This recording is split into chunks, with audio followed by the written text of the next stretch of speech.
Welcome back to Thyroid Strong Podcast, the podcast for high-performing women with Hashimoto's who are ready to lift heavy, heal the root causes, and feel strong without the crash.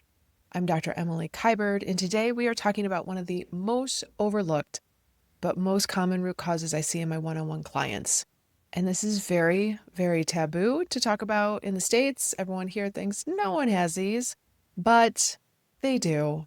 Massively underdiagnosed, and that is parasites. And it's not just the kind of parasites that you pick up traveling abroad. I'm talking about giardia, blastocystis hominis, hookworm, roundworm, whipworm, the kind that are silently draining your energy. They can inflame your gut and they can block your entire body actually from building muscle. So we are going to frame this conversation around muscle and protein and parasites. Parasites are way more common than you think. And I know for us in the States and maybe in Europe or Australia, it is super taboo to talk about.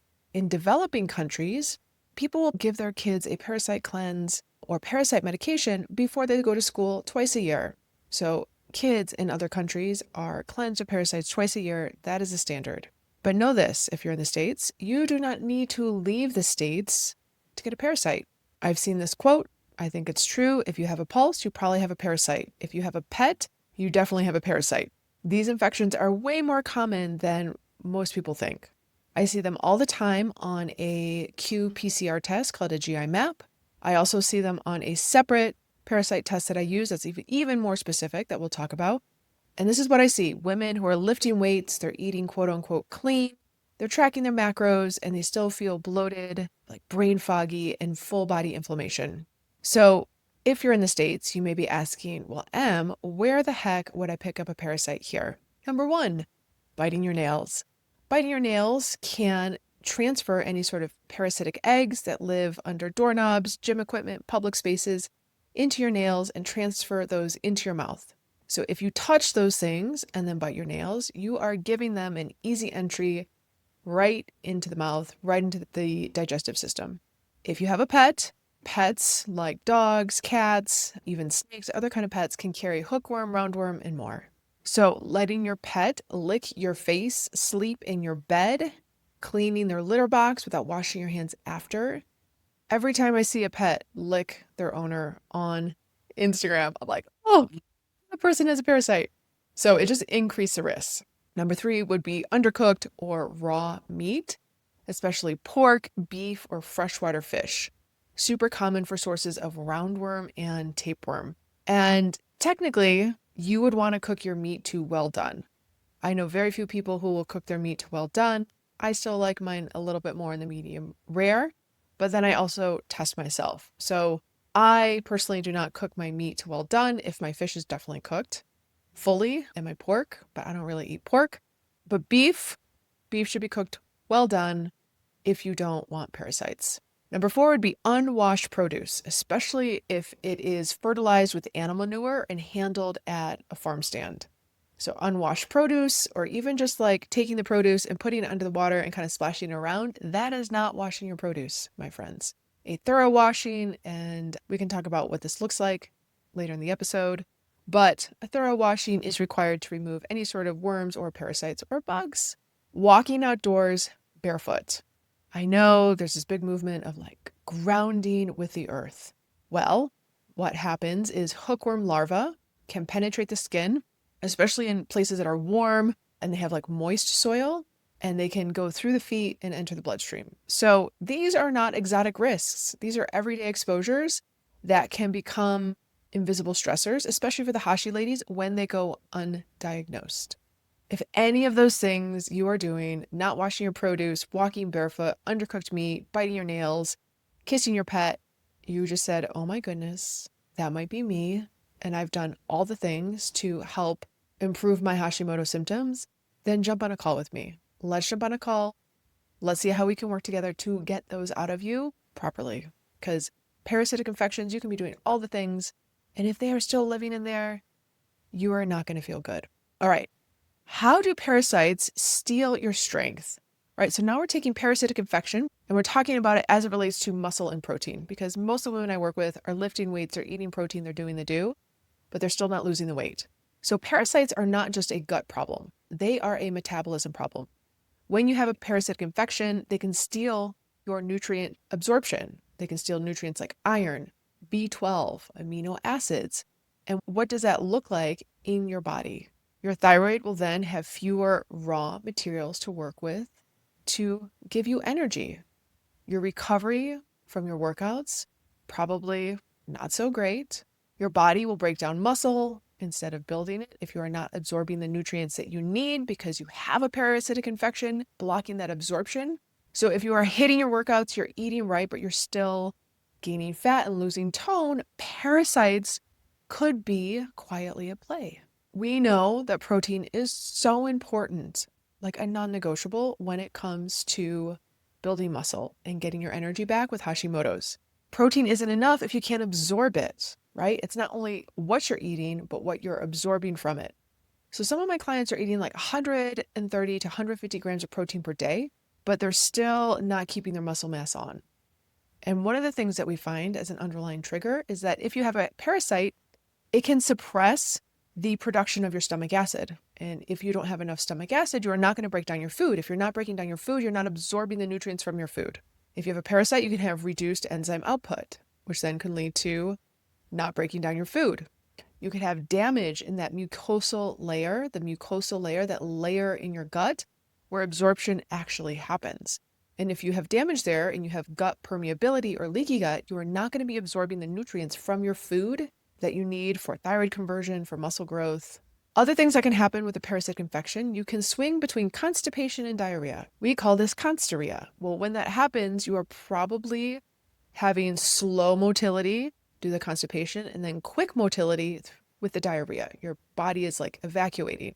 And that can also prevent proper absorption of your nutrients. I've seen people who have a parasitic infection, and this is not related to muscle mass, but just important to know, have skin issues, psoriasis, which is an autoimmune disease, but can also be very commonly driven by parasites. Eczema. I used to have eczema on my hand, which is very problematic. As a chiropractor who uses their hands all day, that would come and go with my cycle, did not change no matter what foods I cut out. When I addressed a parasite, that eczema went away. A chronic cough, where some people are assuming it's a long COVID cough. Well, there is a certain parasite called Ascaris lumbricoides, a large roundworm that can actually travel through your diaphragm, from your intestine, through your diaphragm, up to your lungs, and then have eggs in your lungs, which then causes this chronic cough. Other potential symptoms that are not related to muscle would be abdominal pain, bloating, gas, nausea, seeing mucus in your stool, food intolerances that come and go or are not better with an elimination diet, or just ongoing food intolerances that no matter what you do, they stick around. When you are addressing food, if you keep cutting out foods for months and months and months and years, it's probably not the food. It's probably something else going on, like a parasitic infection. So if you're doing the work, you're eating all the right foods, but your body isn't using it properly, it's not absorbing the nutrients properly, especially from protein, parasites could be the block in that absorption pipeline. So let's talk about parasites as it relates to thyroid flares and this kind of idea of molecular mimicry or autoimmune confusion. For women with Hashimoto's, parasites are this trifecta, this triple threat.